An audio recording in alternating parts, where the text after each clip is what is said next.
Hello बच्चों, तो कैसे हो आप सब लोग। आशा करता हूं सब बढ़िया होंगे एंड वेलकम टू माय प्यारा सा चैनल जिसका नाम है नीट फ्लिक्स एकेडमी।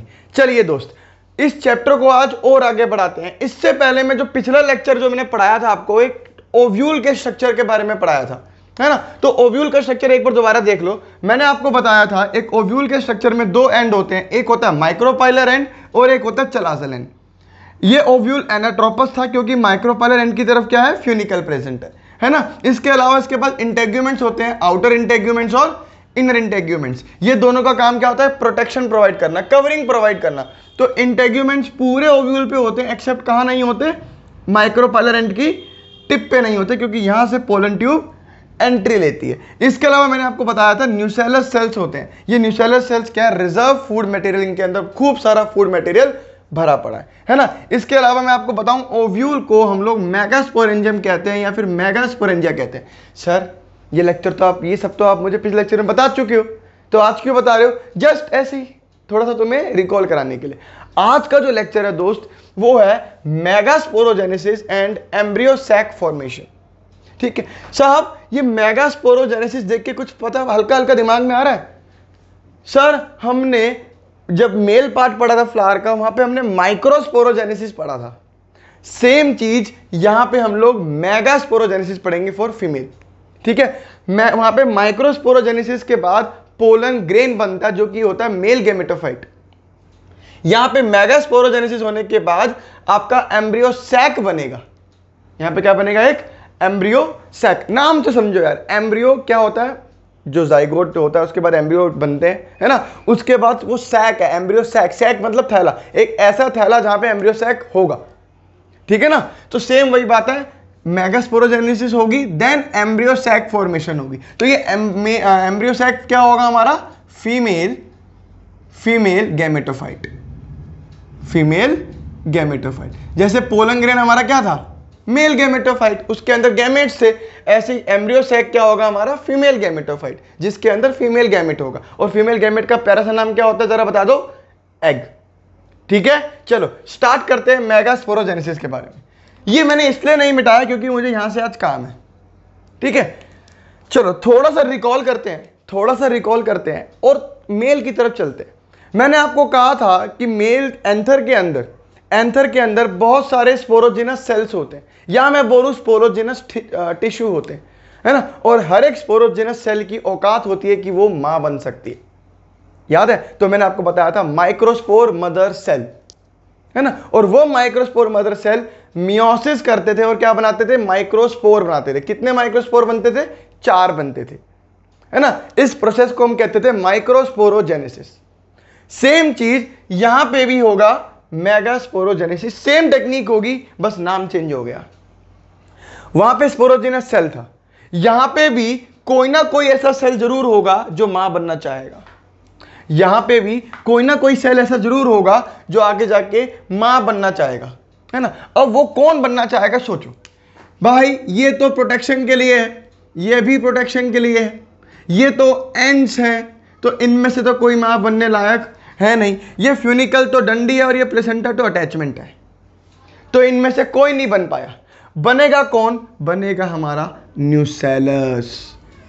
क्या बनेगा दोस्त, न्यूसेलस। और बनना भी चाहिए। सोचो न्यूसेलस के पास क्या रिजर्व फूड मटेरियल है। अगर एक माँ के पास खाना ही नहीं है तो वो आगे जाके अपने बच्चे को क्या खिलाएगी, है ना। इन सबके पास खाना ही नहीं है। खाना किसके पास है, सिर्फ न्यूसेलस के पास है। तो बनता भी है न्यूसेलस का, क्योंकि वो खाना प्रोवाइड कर सकती है आगे जाके जाइगोट को। समझ रहे हो। तो न्यूसेलस जो है हमारे, वो बनेंगे हमारा एक मां बनेगी हमारी। अब इतने सारे न्यूसेलस के सेल्स हैं, जैसे स्पोरोजिनस सेल सारे के सारे हो सकते थे, यहां पे ऐसा नहीं है। यहां पे कोई एक न्यूसेलस सेल चुना जाएगा। बात समझ में आ रही है, यहां पे कोई एक न्यूसेलस सेल को चुना जाएगा। वो न्यूसेलस सेल कौन सा होगा, वो ये भी हो सकता है, ये भी हो सकता है, ये भी कंफ्यूजन है फिर तो, है ना। लेकिन एनसीईआरटी ने साफ क्लियर कर दिया, कहता ऐसा न्यूसेलस सेल चुनेंगे जो माइक्रोपाइलर एंड की तरफ हो। मतलब ये सारे तो नहीं होंगे, ये सारे तो बिल्कुल भी नहीं हो सकते। ये देखो गए, कैंसल्ड। तो जो माइक्रोस्पोर की तरफ है, माइक्रोस्पोर कह रहा हूं, जो माइक्रोपाइलर एंड की तरफ है, वही न्यूसेलस सेल आगे जाके मां बनेगा। अरे नहीं आई मेरी बात समझ में? सिंपल सा कंसेप्ट है, जो माइक्रोपाइलर एंड की तरफ रीजन पे न्यूसेलस सेल है वो आगे जाके मां बनेगी, है ना। और मां बनेगी मतलब ये न्यूसेलस सेल जो माइक्रोपाइलर एंड की तरफ है ये बनेगा MMC। सर ये तो माइक्रोस्पोर मदर सेल था। नहीं, यहां पे ये है मेगास्पोर मदर सेल। अरे मेरी बात समझ में आई?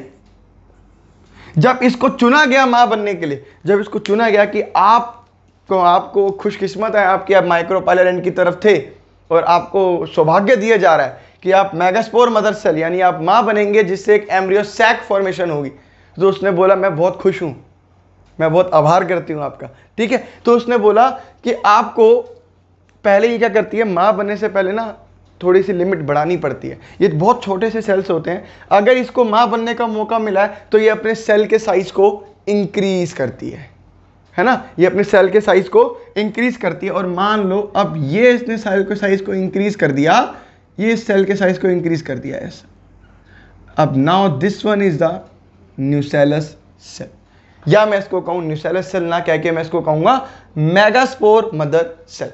अरे सुनो, ये सारे के सारे न्यूसेलस थे, ये वाला सेल सेलेक्ट हुआ कि आप मेगास्पोर मदर सेल बनेंगे।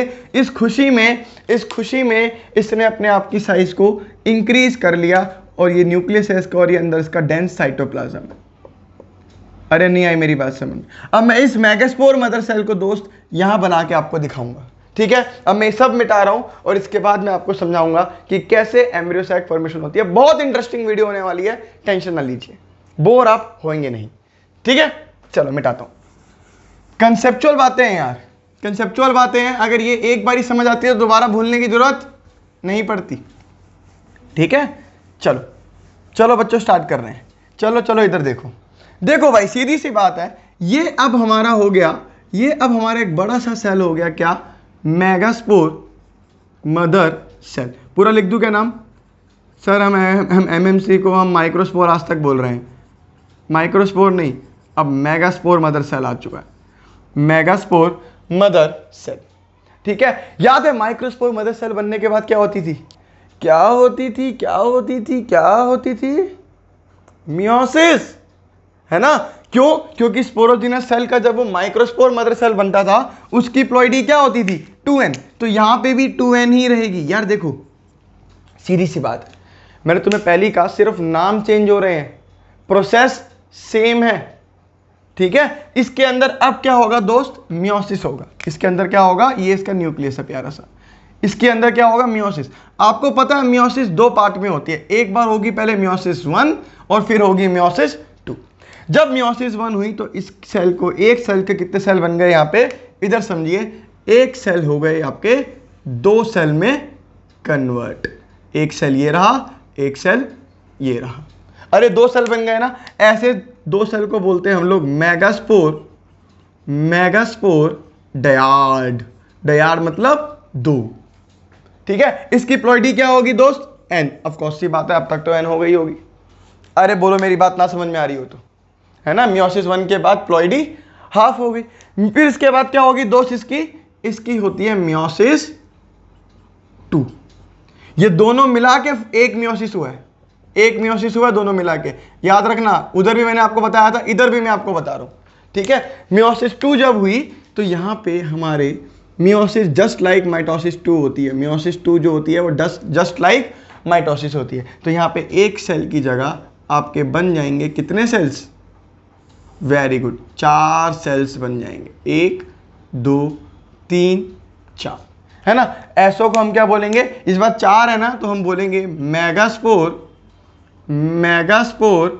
टेट्राड। Megaspore tetrad. याद है वहां पे क्या बनता था? माइक्रोस्पोर टेट्राड बनता था, यहां पे मेगास्पोर टेट्राड बन गया। कुछ भी याद करने की जरूरत नहीं है, सारी बातें तुम्हें आती हैं, मैं तो बस बात यहां पे बता रहा हूं तुम लोगों को, ठीक है। ये बन गया आपका मेगास्पोर टेट्राड। याद है जब माइक्रोस्पोर टेट्राड बनता था, मैंने आपको बताया था जब एंथर मैच्योर करता है ना, और डिहाइड्रेशन होती है तो ये सारे के सारे सेल्स अलग हो जाते हैं और हर एक माइक्रोस्पोर टेट्राड आगे जाके पोलन ग्रेन बनाता है। बट यहां पे ऐसा नहीं है, यहां पे ये जो 4 जो मेगास्पोर्स हैं इनमें से तीन डीजनरेट हो जाते हैं, डीजनरेट हो जाते हैं मतलब खराब हो जाते हैं, और सिर्फ एक आगे जाके मेगास्पोर बनाता है या एम्ब्रियो सैक बनाता है। अरे नहीं आई मेरी बात समझ में? माइक्रोस्पोरोजेनेसिस के अंदर क्या होता था कि जब ये चारों बन जाते थे तो एंथर मैच्योर करता था, डिहाइड्रेट करता था, और सारे के सारे माइक्रोस्पोर्स अलग होते थे, और हर एक माइक्रोस्पोर आगे जाके आपका पोलन ग्रेन बना देता था। लेकिन यहाँ पे ऐसा नहीं है, यहाँ पे मेगास्पोर टेट्राड बन गए, और इन चारों में से कोई 3 सेल डीजनरेट कर जाते हैं, और एक जो होता है हमारा वो फंक्शनल रह जाता है, उसे हम बोलते हैं फंक्शनल मेगास्पोर। ये जो मेगास्पोर है मेरा, ये क्या है? ये मेरा फंक्शनल मेगास्पोर है, फंक्शनल मेगास्पोर। अरे इतनी बात समझ में आई? तो ये कैसी डेवलपमेंट हुई? मैं कहता हूं ये 4 स्पोर्स हैं, इन 4 में से 3 डीजनरेट हो गए, एक फंक्शनल रहा। तो ऐसी डेवलपमेंट को दोस्त मैं नाम देता हूं मोनोस्पोरिक डेवलपमेंट। मेरे ख्याल से आपको याद रखने की जरूरत या रटने की जरूरत नहीं पड़ेगी, सिंपल सी बात है। 4 मेगास्पोर में से एक ही स्पोर जो है वो फंक्शनल रहा, इसलिए मोनो मतलब एक, स्पोरिक मतलब स्पोर, डेवलपमेंट, और एक ही स्पोर की डेवलपमेंट होगी। ऐसा मैंने आपको माइक्रोस्पोरोजेनेसिस में ऐसा नाम नहीं पढ़ाया था, क्योंकि वहां पे चारों के चारों दोस्त फंक्शनल रहते हैं। बहुत बढ़िया, मेरे ख्याल से आपको समझ में आ रही है बात। तो अगर मैं बोलूं डिफाइन करो मेगास्पोरोजेनेसिस, डिफाइन दी मेगास्पोरोजेनेसिस, तो सेम जस्ट लाइक माइक्रोस्पोरोजेनेसिस आप डिफाइन करोगे कि मेगास्पोर मदर सेल में से मेगास्पोर का बनना है ना, उस through meiosis is called megasporogenesis. इतना इजी कर दिया भाई, इससे इजी तो दुनिया में कोई नहीं कर सकता, है ना? जिसने ये बनाया वो भी तो मैं आके इसी इजी तरीके से नहीं बचा सकता। चलिए, बहुत बढ़िया। अब मैंने आपको बोला है जैसे वहां पे जो माइक्रोस्पोर्स थे, जो फंक्शनल वाले माइक्रोस्पोर्स थे, मतलब फंक्शनल क्या, चारों के चारों फंक्शनल होते थे वहां, तो वो चारों के चारों आगे जाके माइटोसिस करके, याद है, पोलन ग्रेन्स बनाते थे। अब ये फंक्शनल मेगास्पोर जो है ये भी आगे जाके माइटोसिस करेगा, लेकिन इसका माइटोसिस करने का तरीका थोड़ा अलग होगा। सर कितना मुश्किल है? कहां है मुश्किल यार, इतना इजी कर दिया इसको मैंने, ठीक है। अब ये जो हमारा फंक्शनल मेगास्पोर है आगे जाके क्या करेगा? माइटोसिस करेगा, और माइटोसिस करके एक एम्ब्रियो सैक को बनाएगा, ठीक है। क्या आप लोग रेडी है एम्ब्रियो सैक को देखने के लिए? अरे मैं तो बड़ा उत्सुक हूं, ठीक है, आप भी उत्सुक होइए। चलिए इधर देखिए, अब ये फंक्शनल, ये सब मिटा रहा हूं मैं, मिटा दिया। चलो, मेरे ख्याल से तुमने लिख लिया होगा, ठीक है। इतनी बीच में मैंने बकैती करी, तुम लोगों को इतना टाइम तो मिल गया होगा लिखने का, ये नहीं मिला है?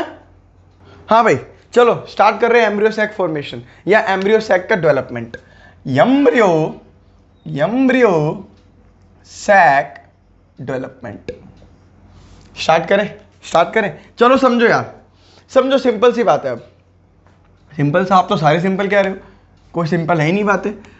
ये हमारा एक फंक्शनल मेगास्पोर मदर सेल है, फंक्शनल मेगास्पोर मदर सेल नहीं, जो 3 डीजनरेट हो गए थे और एक जो फंक्शनल रह गया था, वो फंक्शनल कौन सा है? ये वाला फंक्शनल मेगास्पोर, ठीक है। अब इसके अंदर क्या होगी दोस्त? माइटोसिस होगी। अगर मैं आपको नॉर्मल माइटोसिस की बात करूं, नॉर्मल छोड़ो, पहले मैं आपको माइक्रोस्पोरोजेनेसिस की बताता हूं। याद है आपको माइक्रोस्पोरोजेनेसिस के अंदर चलो इससे पहले मैं आपको एक चीज और बताता हूं। देखिए, मेरे पे एनसीईआरटी है, मैं आपको यहीं से समझाता हूं। पहले तो आप ये देखो जो मैंने आपको अभी यहां पे समझाया। देखो, बहुत सारे न्यूसेलस सेल्स थे, उनमें से एक सेल देखो कितना बड़ा हो गया, बीच वाला। ये हमारा क्या है? Megaspore mother cell. इस मेगास्पोर मदर सेल में क्या होती है? मियोसिस 1 होती है, और देखिए एक का हो गया 2, इसे बोलते हैं मेगास्पोर डायड, है ना। और उसके बाद देखो फिर से मियोसिस 2 होती है ना। कुल मिला के एक मियोसिस हुई, और ये हो गया हमारा मेगास्पोर डायड टेट्राड। देख रहे हो स्ट्रक्चर? यही मैंने आपको इधर बना के दिखाया था, ठीक है। मैं एनसीईआरटी आपको साथ साथ इसलिए दिखाता हूं बच्चों, ताकि तुम लोगों को लगे कि मैं एनसीईआरटी के बाहर नहीं जा रहा और ना ही तुम्हें जाने दूंगा। कुछ टॉपिक्स होंगे जिसमें मैं आपको थोड़ी एक्स्ट्रा बातें बताऊंगा जरूर, ऐसा है, बट 90% चीजें मैं आपको एनसीईआरटी की ही समझाऊंगा और आप लोगों को पता है पेपर कहां से आता है। चलिए बहुत बढ़िया। इधर देखो फंक्शनल मेगास्पोर में अब होती है माइटोसिस। क्या होती है दोस्त? माइटोसिस।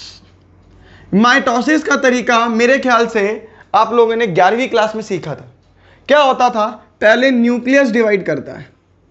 क्या करता है? न्यूक्लियस डिवाइड करता है। न्यूक्लियस डिवीजन को हम लोग कहते हैं क्या? कैरियोकाइनेसिस। कैरियोकाइनेसिस, अरे बोलो, है ना। पहले होता था न्यूक्लियस की डिवीजन, फिर होती थी सेल या मैं बोलूं साइटोप्लाज्म की डिवीजन। ये मैं अभी की बात नहीं कर रहा हूं यार दोस्त, ये मैं आपको 11th क्लास की बातें बता रहा हूं, है ना। इसमें क्या होता था? फिर सेल डिवाइड होता था। तो अगर मैं नॉर्मल माइटोसिस की बात करूं तो जैसे धीरे धीरे न्यूक्लियस डिवीजन खत्म हो रही होती है उसी टाइम पे सेल डिवीजन भी या साइटोप्लाज्म की डिवीजन भी शुरू होने लग जाती है। कहने का मतलब ऐसा है कि देखो ये एक सेल है, इसका एक न्यूक्लियस ये रहा, ठीक है। ये डिवाइड करना चाह रहा है तो धीरे धीरे ये डिवाइड करने, देखो ये लगा, इसका न्यूक्लियस भी डिवाइड हो गया, समझ रहे हो। और फिर ये कटेगा, एक से कितने सेल बन जाएंगे? 2 सेल बन जाएंगे। मैं कहता हूं ये माइटोसिस है। मैं क्या कहता हूं? ये माइटोसिस है। कहने का मतलब देखो न्यूक्लियस डिवीजन जब हो रही थी, न्यूक्लियस डिवीजन को फॉलो कौन कर रहा था? Cell division. मतलब न्यूक्लियस डिवीजन होते होते होते होते अपने आप सेल भी डिवाइड कर गया, है ना। बट यहां पे जो माइटोसिस होगी वो ऐसी नहीं होगी। यहां पे जो माइटोसिस होगी वो ऐसी नहीं होगी। यहां पे न्यूक्लियस तो डिवाइड करेंगे, लेकिन न्यूक्लियस डिवीजन के तुरंत बाद सेल डिवाइड कर जाए ऐसा जरूरी नहीं है। अरे नहीं आई मेरी बात समझ में? यहां पे न्यूक्लियस तो डिवाइड करेगा, लेकिन न्यूक्लियस डिवीजन के बाद अगर मैं बोलूं तुरंत सेल डिवाइड होगा या तुरंत सेल वॉल फॉर्मेशन होगी या तुरंत सेल की मेम्ब्रेन बनेगी, ऐसा नहीं है। पहले न्यूक्लियस डिवाइड करेंगे, उसके बाद जाके आपकी सेल फॉर्मेशन होगी। अरे नहीं आई मेरी बात समझ में? आई थिंक आपको समझ में आ गई होगी। पहले न्यूक्लियस सारे जो भी डिवाइजन करने कर देंगे, उसके बाद सेल बनेगा। पहले न्यूक्लियस बन जाएंगे या पहले न्यूक्लियस डिवाइड कर जाएंगे। नॉर्मल माइटोसिस में सेल न्यूक्लियस डिवीजन के साथ साथ सेल डिवीजन चलती है। मतलब कैरियोकाइनेसिस फॉलोड बाय साइटोकाइनेसिस। इसे हम बोलते हैं दोस्त साइटोकाइनेसिस, यानी सेल की डिवीजन। बट यहां पे karyokinesis not followed by cytokinesis, वो कुछ टाइम बाद साइटोकाइनेसिस में जाएगा। कंसेप्ट सिंपल है। चलिए बहुत बढ़िया। चलिए मेरे ख्याल से आपको कंसेप्ट समझ में आ गया। मेरे ख्याल से आपको समझ में आ गया। तो इसमें जो माइटोसिस होती है, इस कंडीशन में जो माइटोसिस होती है, उसमें न्यूक्लियस डिवीजन जो होता है वो उसके बाद तुरंत सेल डिवीजन नहीं होता। तो ऐसी डिवीजन को हम लोग कहते हैं free nuclear division. Free nuclear division. NCERT strictly बोलती है कि इसकी जो माइटोसिस है वो कैसी है? Free nuclear division. Free nuclear क्यों बोला? क्योंकि न्यूक्लियस बिल्कुल फ्री है डिवाइड करने के लिए। उसको कोई ऐसी जल्दबाजी नहीं है कि तुरंत सेल वॉल फॉर्मेशन करनी है या तुरंत एक न्यूक्लियस बना उसके ऊपर सेल डालना है, ऐसा नहीं है। तुरंत नहीं करना कुछ भी ऐसा, इसलिए इसको बोलते हैं फ्री न्यूक्लियर डिवीजन। पक्की बात? चलिए बहुत बढ़िया। अगर आपको अभी भी समझ नहीं आया तो इधर जब मैं बनाऊंगा आगे पढ़ाऊंगा आपको तब समझ में आ जाएगा। इधर ध्यान दीजिए, इधर हेलो हेलो, इधर ध्यान दीजिए। चलिए ये आपका फंक्शनल मेगास्पोर है। इसमें क्या हुआ? पहले हुआ कैरियोकाइनेसिस यानी माइटोसिस।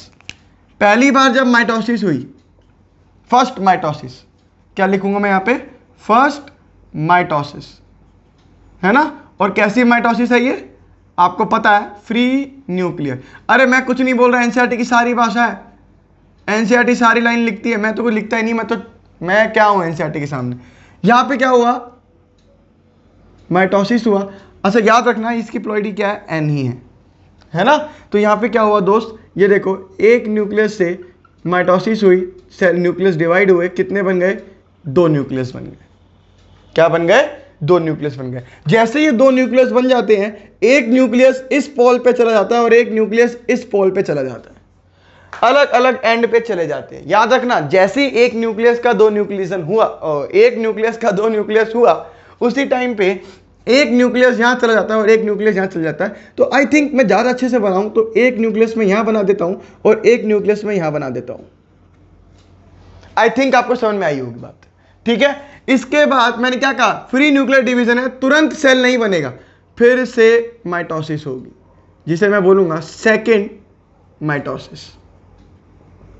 सेकेंड माइटोसिस, ये सेकेंड माइटोसिस भी कैसी होने वाली है बच्चों, free nuclear division. Free nuclear division. I think यार आपको रटना नहीं पड़ रहा होगा, ये मिटा दूं, ये मिटा देता हूं, समझते चलो बालकों। तो सेकेंड माइटोसिस हुआ तो ये भी डिवाइड करेगा न्यूक्लियस और ये भी डिवाइड करेगा न्यूक्लियस, तो ये जब डिवाइड करेगा एक का दो यहां और इधर भी एक का दो यहां, है ना। तो अगला जो सेल बनेगा, देखो बच्चों, अगला जो सेल बनेगा वो बनेगा एक सेल ये रहा, एक न्यूक्लियस ये रहा, एक न्यूक्लियस ये रहा, एक न्यूक्लियस ये रहा। कुल मिला के आपके पास आपको दिख गए 4 न्यूक्लियस, अब तक आपको दिख चुके, है ना। ये बना क्या रहे हैं हम, एम्ब्रियो सैक बना रहे हैं। क्या बना रहे हैं, एम्ब्रियो सैक बना रहे हैं, है ना। तो ये होता है बच्चों 2 सेल, 2 न्यूक्लिएट या 2 न्यूक्लियस या 2 न्यूक्लिएट ही बोलूं, कौन बता रहा भाई, 2 न्यूक्लिएट एम्ब्रियो सैक, है ना। यहां पे हो गया आपका 4 न्यूक्लिएट एम्ब्रियो सैक।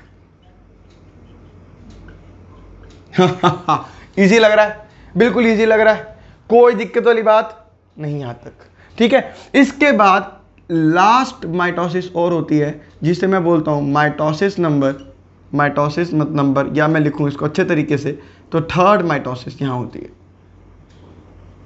है ना। ये भी कैसी होगी बच्चों, फ्री न्यूक्लियर डिवीजन। मैं बार बार फ्री न्यूक्लियर इसलिए लिख रहा हूं ताकि आपको याद रह जाए, कल को आप बोलो ना कि एक बार पढ़ा के बंदे ने या सर ने सॉरी दूसरी बार नहीं लिखा, तीसरी बार नहीं लिखा, तीनों बार बताया, ठीक है। तो अब क्या होगा, इन 2 का सेल 4 हो जाएगा, इधर भी 2 का सेल 4 हो जाएगा, सेल नहीं सॉरी न्यूक्लियस। ये बना ऐसे, इधर नहीं बनाएंगे, आपको ढंग से दिख नहीं रहा तो हाथ काले हो गए, यहां बना देता हूं, ठीक है। नहीं यहां नहीं, यहां बनाता हूं, देखिए ये ऐसे करके बना रहा हूं सॉरी, ये देखो ये बन गया हमारा ऐसे, है ना। तो ये 2 का हो गया, यहां पे ये सेल भी, ये न्यूक्लियस भी डिवाइड करेगा। एक सेकंड हो यार, पानी पी लो यार, थोड़ा सा मौका दो पानी पीने का।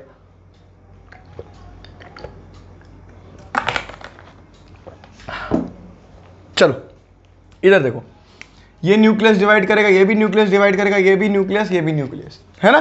तो जब ये डिवाइड करेगा तो इस तरफ पे कितने हो जाएंगे, 2 पहले से 2 और 4, इधर भी 4। तो बच्चों देखो 1 2 3 4 यहां हो गए, ऐसे ही 1 2 3 4 यहां हो गए, है ना। अब ये जो 4 बन गए, 4 न्यूक्लियस ये रहे और 4 न्यूक्लियस ये रहे। अच्छा लग रहा है क्या ऐसा, अच्छा लग रहा है क्या ऐसा, अच्छा नहीं लग रहा ना। अब इनकी अरेंजमेंट होती है, अब इनकी क्या होती है दोस्त, अरेंजमेंट होती है। अरेंजमेंट ऐसी होती है कि इधर रह जाते हैं, इधर रह जाते हैं 3 न्यूक्लियस, 1 2 3, इधर भी रह जाते हैं 3 न्यूक्लियस, 1 2 3, और इधर आ जाते हैं आपके 2 न्यूक्लियस, है ना। कितने न्यूक्लियस हो गए, 1 2 3 4 5 6 7 8, 8 न्यूक्लिएट, 8 न्यूक्लिएट इसका हमने नाम रख दिया। सुनो, अब कैरियोकाइनेसिस हो गई, 3 बारी माइटोसिस होती है, सर माइटोसिस नहीं होगी, ये बात भी आपको याद रखनी है। अब इधर देखो, न्यूक्लियस की डिवीजन हो गई, 8 न्यूक्लियस कुल मिला के हो गए। अरे इतनी बात मानते हो, चलिए। मैंने क्या कहा था कि यहां पे पहले न्यूक्लियस डिवाइड करेंगे और फिर बनेंगे आपके क्या, सेल। बताया था कि नहीं बताया था, बहुत बढ़िया। तो यहीं पे हुआ, देखो न्यूक्लियस डिवाइड हो गए, अब यहां पे होगी साइटोकाइनेसिस, मतलब सेल बनेगा। तो देखो अगर मैं बोलूं, देखो सीधी सी बात है, ये माइक्रोपाइलर एंड है, ये चलाजल एंड है, ये माइक्रोपाइलर एंड, ये चलाजल, ये माइक्रोपाइलर एंड, अरे एक ना एक एंड तो होगा, ये चलाजल, सेम चीज, ये माइक्रोपाइलर एंड है और ये क्या है, चलाजल एंड है, ठीक है। अब होगा क्या, अब हर एक न्यूक्लियस के ऊपर एक सेल बनेगा। इधर देखिए, एक सेल ये रहा, ठीक है। इस न्यूक्लियस को मैं मिटा रहा हूं, जरा ढंग से बनाता हूं, अरेंज कर रहा हूं इसको मैं, ठीक है। और एक सेल ऐसे करके माइक्रोपाइलर एंड पे ऐसे बनेगा, और एक सेल होगा इन दोनों के ऊपर, है ना। ऐसे अरेंज्ड होते हैं, देखो 3 न्यूक्लियस थे और 3 न्यूक्लियस ऐसे अरेंज हो गए, सेल बन गए इनके ऊपर, ठीक है। ऐसे ही सेम चीज इधर भी ऐसे ही होगा, एक सेल वॉल यहां बन गई, फिर सेल वॉल यहां बन गई और फिर एक सेल वॉल यहां बन गई। और ये जो होते हैं, अगर मैं बोलूं, इन्हें मैं बोलता हूं पोलर न्यूक्लियाई, ठीक है। ऐसा कुछ हमारा एम्ब्रियो सैक बनता है। This is the embryo sac, 8 nucleate. कितने सेल हैं खुद गिनना, सेल गिनना, 1 cell, 2 cell, 3 cell, 4 cell, 5 cell, 6 cell, और ये जो हमारे जो न्यूक्लियस है इनको कवर करने वाला एक ये पूरा बड़ा सेल, इनको कोई कवर नहीं करता, ये ऐसे ही रहते हैं, ठीक है। ये मैंने इसलिए आपको जोड़ के बता दिया कि थोड़े से ना ये पास पास होते हैं, बहुत ज़्यादा पास पास होते हैं, इसलिए मैंने इनको ऐसे करके दिखा दिया है। तो मैं बोल रहा हूं 1 2 3 4 5 6 और एक बड़े वाले सेल ने इसको कवर कर रखा है, तो कुल मिला के कितने सेल हो गए दोस्त, 7 सेल हो गए। तो ये जो हमारा एम्ब्रियो सैक है वो होता है 7 celled 8 nucleate, 7 celled 8 nucleate embryo sac, 7 celled 8 nucleate embryo sac. तो मैं बोलूं अगर हमारा एम्ब्रियो सैक कैसा होता है दोस्त, हमारा एम्ब्रियो सैक कैसा होता है दोस्त, जो हमारा एम्ब्रियो सैक होता है वो कैसा होता है, 7 सेल्ड 8 न्यूक्लिएट एम्ब्रियो सैक। और आपको आई थिंक समझ में आ गया, न्यू कर दो अगर समझ में आ गया तो। 7 सेल्ड 8 न्यूक्लिएट जो एम्ब्रियो सैक बनता है उसका बनने का तरीका यही है, उसका बनने का तरीका यही है। सर ये सेल सेल सेल बोल रहे हो, इनके नाम तो दे दो। अभी नाम दूंगा, पहले इतना जान लो, ठीक है। अभी मैं एम्ब्रियो सैक एक अच्छे से आपको बना के दिखाऊंगा यहाँ पे, ठीक है। मेरे ख्याल से समझ में आ गया आपको, 1 का 2, 2 का 4, 4 का 8, तो 8 न्यूक्लिएट, कितने सेल हैं, 1 2 3 4 5 6 और एक बड़े वाला सेल 7, तो 7 celled 8 nucleate embryo sac formation होती है। आई बात समझ में, आई बात समझ में। ये जितने भी न्यूक्लियस हैं इनकी प्लॉइडी क्या रहने वाली है आपको पता है, एन, ये भी एन, ये भी एन, ये भी एन, ये भी एन और ये भी एन एन, ठीक है ना। तो सारे सेल्स की प्लॉइडी क्या होने वाली है, एन ही होने वाली है। तो हमारा एम्ब्रियो सैक भी क्या होता है, हैप्लॉइड होता है, यानी एन होता है, जस्ट लाइक पोलन ग्रेन जिसे हम क्या बोलते हैं, एन बोलते हैं। एम्ब्रियो सैक ही हमारा क्या है, एम्ब्रियो सैक क्या है हमारा, फीमेल गैमेटोफाइट, फीमेल गैमेटोफाइट। और गैमेटोफाइट आपको पता ही है, एक बॉडी होती है जो गैमेट को स्टोर करके रखती है। जैसे मेल गैमेटोफाइट क्या था, पोलन ग्रेन था, मेल गैमेटोफाइट क्या था, पोलन ग्रेन था। छाप लो उसको फटाफट से, छाप लो। फिर मैं यहाँ पे एक एम्ब्रियो सैक, इसका एक अच्छा सा स्ट्रक्चर मैं आपको यहाँ बना के दिखाने वाला हूँ। मेरे ख्याल से आपको इतना समझ में आ गया, बहुत ईजी कर दिया, बहुत ज़्यादा ईजी कर दिया है। नाउ मैं अब यहाँ पे एम्ब्रियो सैक फॉर्मेशन करूंगा, एम्ब्रियो सैक फॉर्मेशन कर दी, सॉरी एम्ब्रियो सैक का एक अच्छा सा स्ट्रक्चर बनाऊंगा जो आपको पता होना चाहिए, जो आपके एग्जाम में आएगा। मिटा दो इसको, मिटा रहा हूँ मैं इसको, 3 2 1 चलिए मिटा, चलो चले मितवा, जल्दी जल्दी शादी कर ले, छोटे छोटे बच्चों को उनकी जिंदगी भी बर्बाद कर दे। चलो इधर सुनो, नाउ मैं बना रहा हूं स्ट्रक्चर ऑफ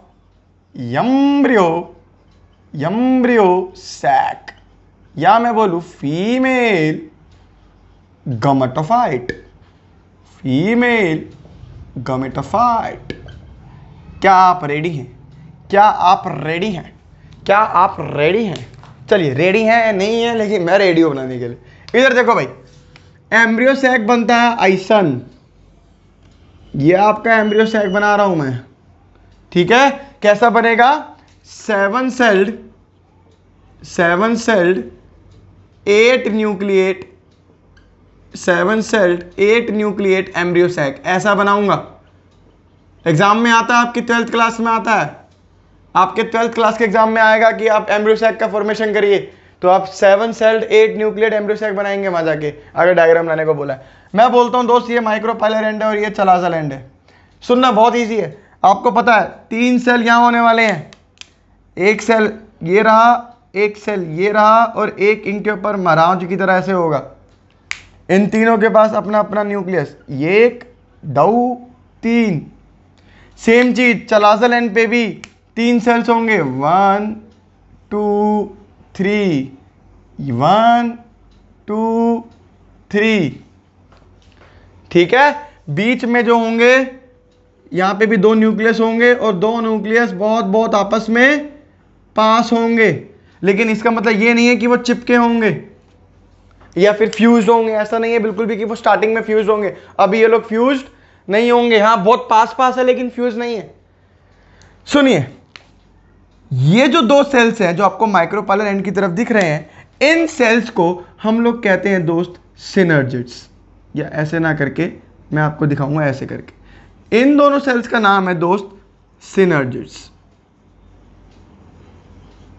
ठीक है, सिनर्जिड्स के ऊपर जो ये महाराज है, ये जो महारानी है जो ऐसे करके बैठी हुई है, ये है हमारा एग सेल, यानी फीमेल गैमेट। क्या है? Female gamete, female gamete, female gamete है ये हो गया सिनर्जिड्स, और ये हो गया आपका एग सेल, क्या बोलते हैं हम लोग? Female gamete. याद रखना, इस माइक्रोपाइलर एंड पे थोड़ी सी सेलुलर थिकनिंग भी रहती है। क्या रहती है? सेलुलर थिकनिंग रहती है। ठीक है, सॉरी। इस सिनर्जिड्स की तरफ, यहां पे सिनर्जिड सेल के अंदर थोड़ी सी सेलुलर थिकनिंग रहती है। इन सेलुलर थिकनिंग को दोस्त मैं बोलता हूं फिलीफॉर्म। दिख रहा है आप लोगों को लिखा हुआ? Very good, filiform apparatus. क्या बोलता हूं मैं इसको? फिलीफॉर्म अपैरेटस, है ना। ये एक फिंगर लाइक प्रोजेक्शन होती है। कैसी प्रोजेक्शन होती है? Finger like. सर इसका काम क्या है? सर इसका काम क्या है? सिंपल सी बात है, इसका काम ये है, देखो ये माइक्रोपाइलर है तो आपको पता ही है, पोलन ट्यूब जो आएगी ऐसे करते करते माइक्रोपोलर की टिप से अंदर जाएगी, है ना। तो इस पोलन ट्यूब को जो गाइड करेगी कि आप यहां आए और यहां से जाइए, तो गाइड जो करना है इस पोलन ट्यूब को, जो ऐसे करके पोलन ट्यूब अभी आएगी धीरे धीरे जब मैं पढ़ाऊंगा। मैंने आपको बताया था माइक्रोपाइलर की टिप पे इंटेग्यूमेंट्स नहीं है ना, इंटेग्यूमेंट्स नहीं है, तो यहीं से पोलन ट्यूब एंट्री लेगी, लेकिन वहां तक पोलन ट्यूब को गाइड करने का जो काम है, जो गाइड करने का काम है, वो किसका काम है? फिलीफॉर्म अपैरेटस का। ये गाइडिंग करती है, गाइडिंग ऑफ पोलन ट्यूब। ये पोलन ट्यूब को गाइड करती है कि आपको कहां आना है, कैसे आना है, ऐसे करके आइए। सिंपल सा तरीका है। तो फिलीफॉर्म अपैरेटस का काम क्या होता है दोस्त? पोलन ट्यूब को गाइडेंस या गाइड प्रोवाइड करना कि आपको ऐसे ऐसा करना है। अरे आई मेरी बात समझ में? चलिए बहुत बढ़िया। ये जो आपको दिख रहा है एग सेल और सिनर्जिड्स, एग सेल और सिनर्जिड्स को मैं बोल सकता हूं, क्या बोल सकता हूं? आप खुद बताना। आपने वो देखे अंडे की ट्रे देखी? अंडे की ट्रे, तो वो अंडे की ट्रे में पहले खांचा होते हैं, ऐसे ऐसे करके खांचे होते हैं, है ना, उसके ऊपर अंडे रखा जाता है ना। सेम चीज आपको लग नहीं रहा कि ये अंडे की ट्रे है, ये दो खांचे हैं और इसमें अंडा रखा हुआ है। तो एक तरीके से पूरा का पूरा एक ऐसा अपैरेटस है जिसपे एग रखा हुआ है। तो एग सेल और सिनर्जिड्स मिला के हमारा बनाते हैं एग अपैरेटस। क्या बनाते हैं दोस्त? Egg apparatus. एग अपैरेटस नाम से लग रहा है एक ऐसा अपैरेटस जिसने अंडे को रखा हुआ है, या जिस पे अंडा रखा हुआ है। किस पे अंडा रखा हुआ है? इन सिनर्जिड्स पे। तो गलत होगा कि मैं सिनर्जिड को एग अपैरेटस में ना जोड़ूं। तो एग सेल प्लस सिनर्जिड्स को मिला के हम लोग कहते हैं एग अपैरेटस। नीट का सवाल है, मेरा सवाल नहीं है। नीट ने पूछ रखा है egg apparatus is consist of, answer is egg cell plus synergids. जहां पे फिलीफॉर्म अपैरेटस मेंशन नहीं होता, क्योंकि सिनर्जिड्स के अंदर ही क्या है? फिलीफॉर्म अपैरेटस प्रेजेंट है, जिसका काम है पोलन ट्यूब को गाइड करना। चलिए बहुत बढ़िया।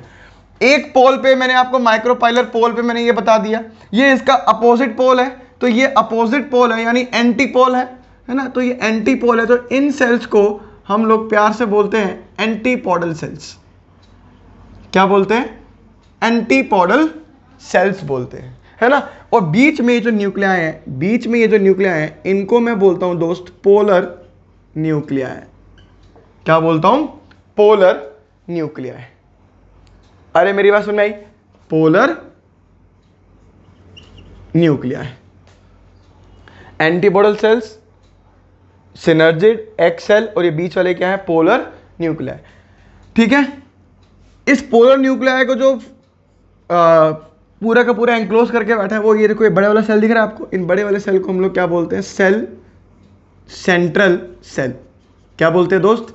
Central cell. ऐसे, ये आपका सेंट्रल सेल, ये क्या है आपका? Central cell. अरे आई थिंक आपको समझ में आया स्ट्रक्चर, आई थिंक आपको समझ में आई बात। अरे बोलो, अरे बोलो। ये माइक्रोपाइलर एंड पे आपको क्या क्या दिखता है, सिनर्जिड्स दिखते हैं। कितने होते हैं, 2 होते हैं। एक उनके ऊपर एक्सेल होता है, सिनर्जिड्स के अंदर सेलुलर थिकनिंग्स होती है, उसको हम लोग फिलीफॉर्म अपैरेटस कहते हैं, जिसका काम है गाइडेंस ऑफ पोलन ट्यूब।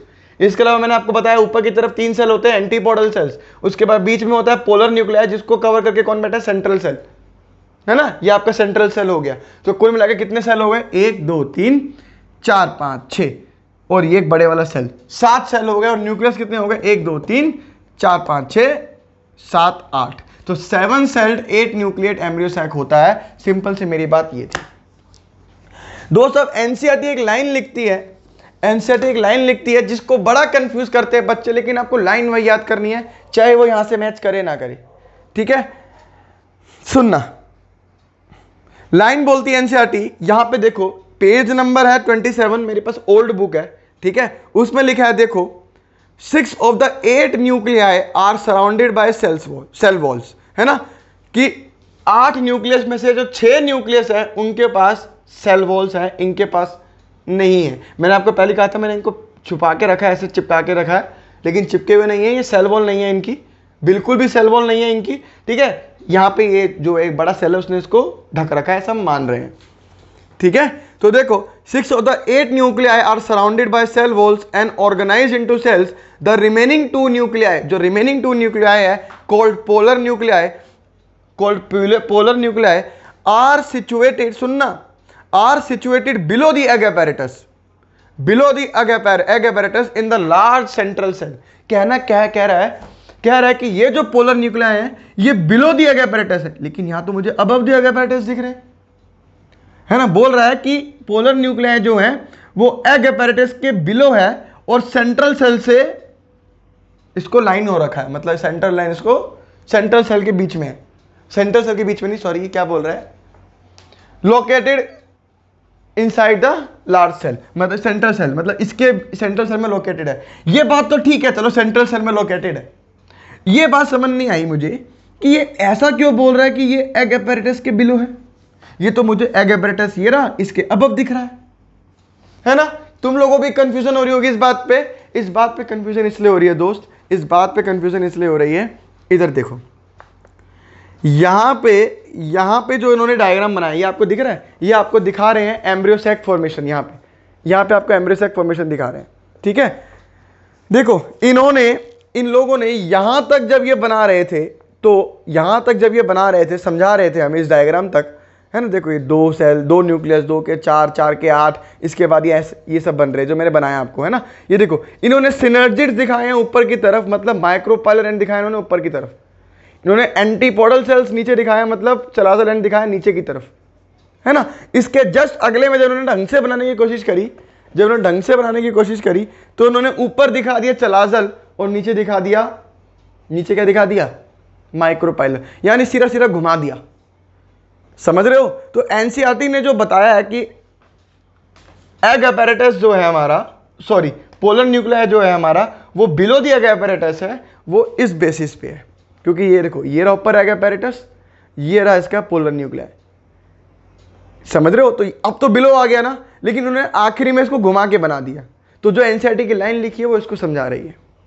कहने का मतलब ये है कि एनसीईआरटी बार ना micropylar and chalazal end micropylar and को चेंज करती जा रही है। आप लोगों को सिंपल सी बात है, आपको डायग्राम ये दिमाग में रखना है और एनसीईआरटी की एक लाइन दिमाग में रखनी है कि पोलर न्यूक्लियाई जो होता है वो बिलो दी एग apparatus होता है। एनसीईआरटी की लाइन है ना, क्या कर सकते हैं, चेंज भी हो सकता है भाई, है ना। यहाँ पे अबव दी एग apparatus दिख रहा है, लेकिन एनसीईआरटी इज एनसीईआरटी। अगर एनसीईआरटी ने बोल दिया तो बोल दिया। तो मैं यहाँ पे लिख देता हूं दोस्त कि पोलर न्यूक्लियाई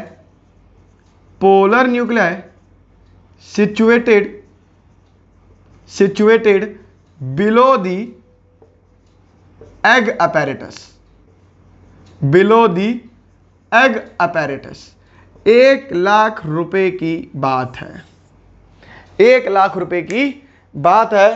तो ये कृपया करके याद रखना, कृपया करके याद रखना। और मैंने आपको बता दिया रीजन क्या है इस चीज का, तो टेंशन मत लेना, कोई गलत पढ़ा नहीं रहा आपको, और एनसीईआरटी भी गलत यहाँ पे नहीं है, बस वो बार बार अपना चेंज कर रही है। आशा करता हूँ आपको वीडियो पसंद आई होगी। अगर पसंद आई है तो यार लाइक करें, शेयर करें, सब्सक्राइब करें, और हम लोग मिलते हैं अगले लेक्चर में। तब तक के लिए ओके बाय बाय।